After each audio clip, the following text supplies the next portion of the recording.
নবীজি সাল্লাল্লাহু আলাইহি ওয়াসাল্লাম অনেকগুলো কবর দেখে খুশি হলেন।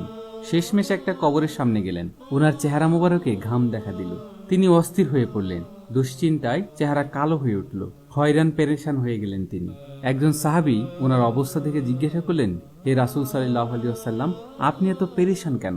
তিনি অস্থির হয়ে বললেন, এই কবরের বাসিন্দার উপর ভয়ানক আযাব হচ্ছে, এমন শাস্তি যা ভাষায় বলা যায় না। আহা, এই ব্যক্তির কি উপায়? এই কথা বলে তিনি কবরে হাত মোবারক রেখে দোয়া করলেন, কিন্তু চেহারায় প্রশান্তি এলো না। তিনি বললেন, দোয়া কবুল হচ্ছে না, কোনো রহস্যময় কারণ, সাংঘাতিক বড় পাপ করেছে সে।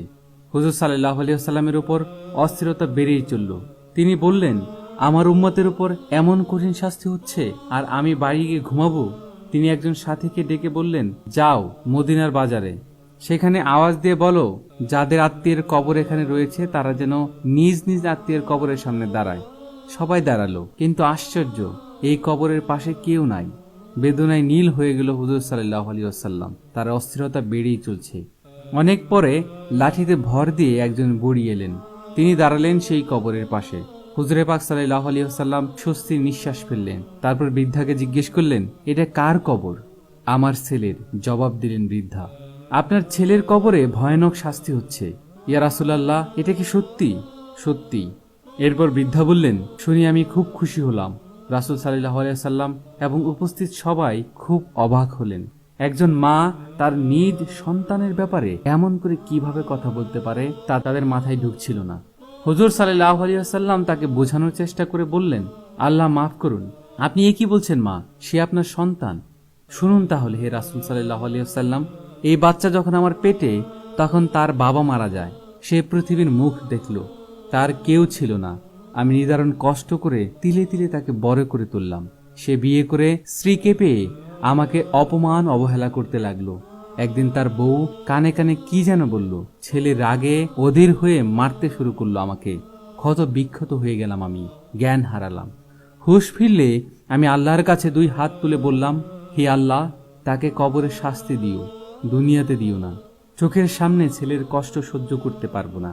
হে আল্লাহ রাসূল, আমি এখন এই জন্য খুশি যে আমার দোয়া কবুল হয়েছে।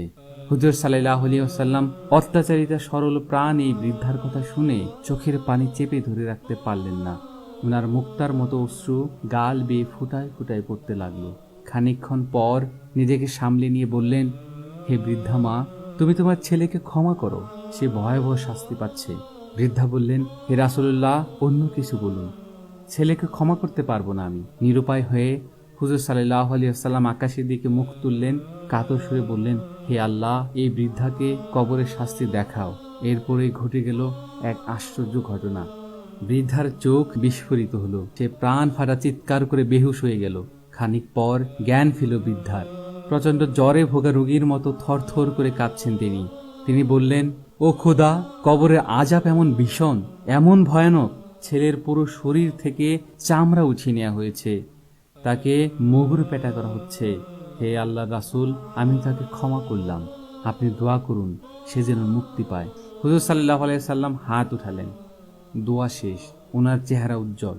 প্রকৃতিতে আকাশে বাতাসে নেমে এলো সুমহান সমাহিত পরিবেশ, গভীর প্রশান্তি। দয়াল নবীর চেহারা মুবারকে চারদিকে শান্তির ছায়া। এজন্য মা বাবাকে কখনো কষ্ট দিবেন না। বউয়ের কথা শুনে মা বাবার সাথে দুর্ব্যবহার করবেন না, কেননা এর পরিণাম খুব ভয়াবহ।